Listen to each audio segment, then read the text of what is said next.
Одним из флагманов жилищного строительства в столице является застройка квартала «Звездный». Более 30 многоквартирных домов, а также детские сады, школы, поликлиника, спортивные и социальные учреждения. Все это до конца 2023 года появится там, где еще несколько лет назад был заброшенный пустырь.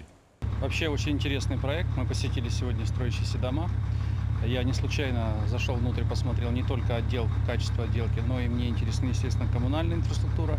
То, что все дома оборудованы в УТП, это очень правильное решение в данном климате.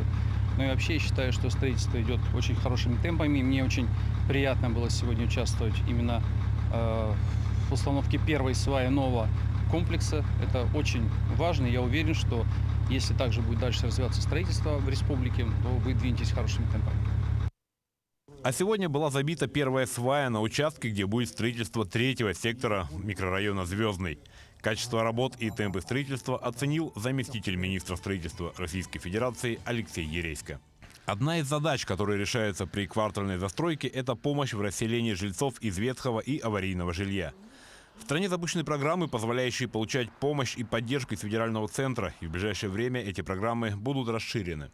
Сейчас готовим к запуску новой программы расселения аварийного жилья, готовим правила новые по ней. Я уверен, что у республики есть все шансы включиться в эту программу и также усиленными темпами, как занималась республика в рамках старой программы, в новой программе продолжить расселение аварийного жилья. К сожалению, его еще много здесь.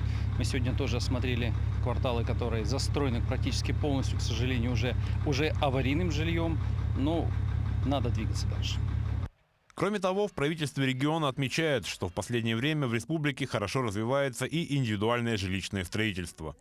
Все больше горожан выбирают в качестве жилья благоустроенные коттеджи, сосредоточенные в поселках. Правительство со своей стороны помогает в вопросах инфраструктурной поддержки.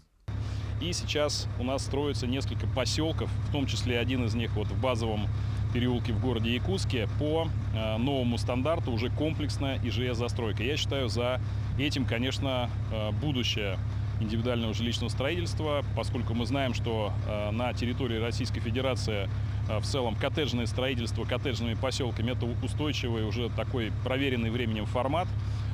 Мы хотим, чтобы граждане нашей республики тоже в таком же комфортном месте проживали. Безусловно, это все планируется сразу делать продуманно. По планам правительства, к 2024 году в республике должно сдаваться не менее 830 тысяч квадратных метров жилья в год.